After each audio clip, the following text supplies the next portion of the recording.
ఈ ప్రోగ్రాంలో నేను ఇంతమంది మధ్య మాట్లాడుకోవడానికి, షేర్ చేసుకోవడానికి ఇంత మంచి అవకాశం దొరకడం అనేది నా అదృష్టం. ఈ యొక్క కార్యక్రమానికి ముఖ్య అతిథిగా నన్ను ఆహ్వానించిన సింగరేణి జీవన్ గారికి ప్రత్యేకంగా హృదయపూర్వకంగా నమస్కారం తెలియజేస్తా ఉన్నాను. మరి మనకి కొటేషన్స్ అన్నీ ఎప్పుడు ఉమెన్స్ డే గుర్తొస్తాయి. అయినా కూడా నేను ఒకసారి మళ్ళీ మీ అందరికీ గుర్తు చేయాలనుకుంటున్నాను. ఎక్కడ నాదేస్తూ పూజంతి రమందే తత్ర దేవత స్త్రీ సహా అన్నారు కవితలు. అంటే ఎక్కడైతే స్త్రీలు పూజింపబడతారో, ఎక్కడైతే స్త్రీలు గౌరవింపబడతారో అక్కడ దేవతల ఆనందంతో నాట్యం చేస్తారు. అక్కడ వారి యొక్క ఆశీస్సులు అనేది ఉంటాయని చెప్పేసి అది ఒక దాని యొక్క భావం. అది ఇక్కడ సింగరేణి ఎంప్లాయీస్ని చూస్తుంటే ఆల్రెడీ అందరూ కూడా హ్యాపీగా, ఆనందంగా, అసలు ఇంకా అందంగా ఉన్నారు చాలా మంది.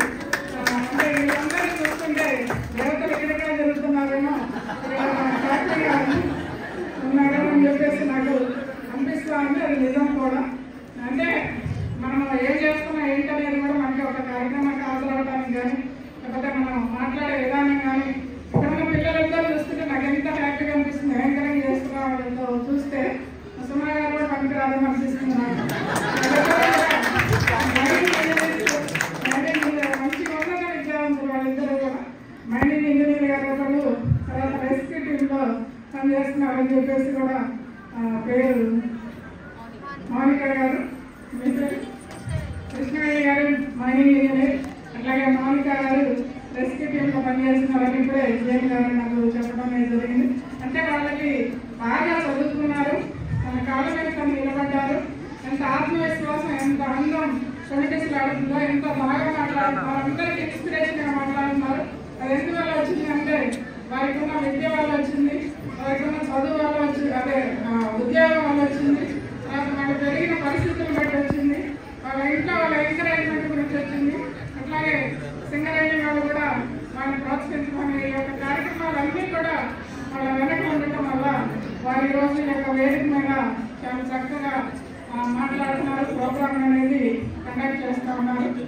అయితే ఇంకా మనకి ఈరోజు ఉమెన్స్ డే విషయానికి వస్తే, నేను డిఆర్డిఏ పీడీగా ఇక్కడ గత సంవత్సరం నుంచి చేస్తున్నాను.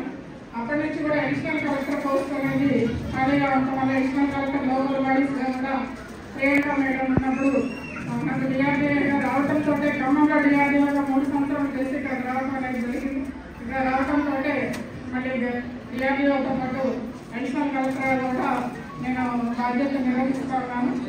గౌరవ కలెక్టర్ గారి ఆదేశాల మేరకు ఎప్పటికప్పుడు కూడా వారు ఇచ్చిన ప్రోగ్రామ్స్ కానీ, పై నుంచి వచ్చే సంక్షేమ కార్యక్రమాలన్నీ కూడా ఎక్కువ డిఆర్డీఏ ద్వారానే జరుగుతాయి. రూరల్ డెవలప్మెంటల్ యాక్టివిటీస్ అన్నీ కూడా.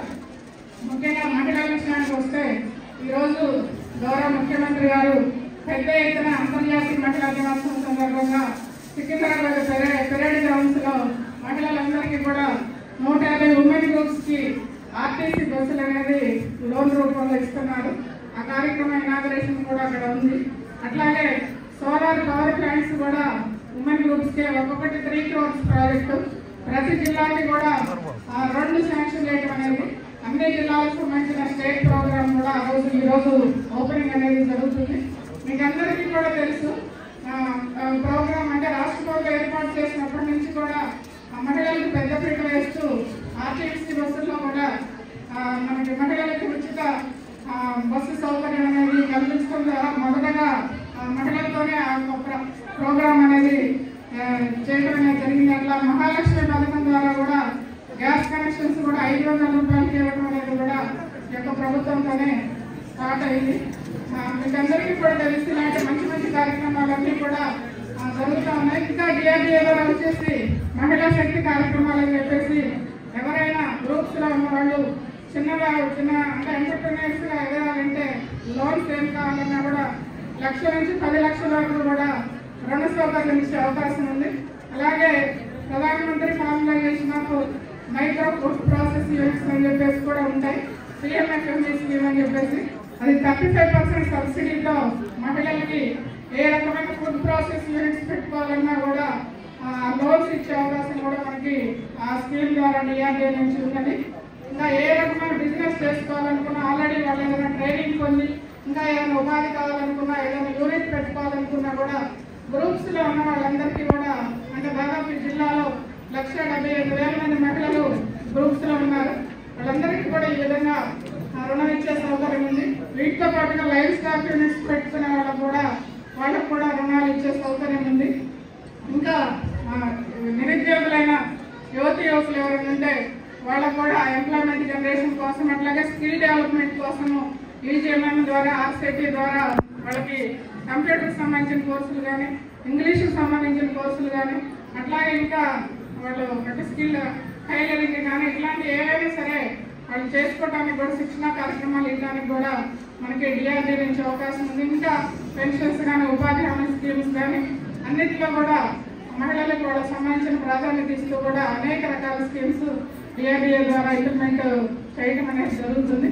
మీకు ఎందుకు చెప్తున్నానంటే ఇంకా మీ సరౌండింగ్స్ వాళ్ళు కానీ ఇంకా ఎవరైనా పిల్లలు ఎవరైనా ట్రైనింగ్స్ కావాలనుకున్నా, ఇట్లా యూనిట్స్ పెట్టుకోవాలనుకున్నా తప్పనిసరిగా డిఆర్డీఏ సంప్రదించడానికి అవకాశం ఉందని చెప్పేసి జిఎం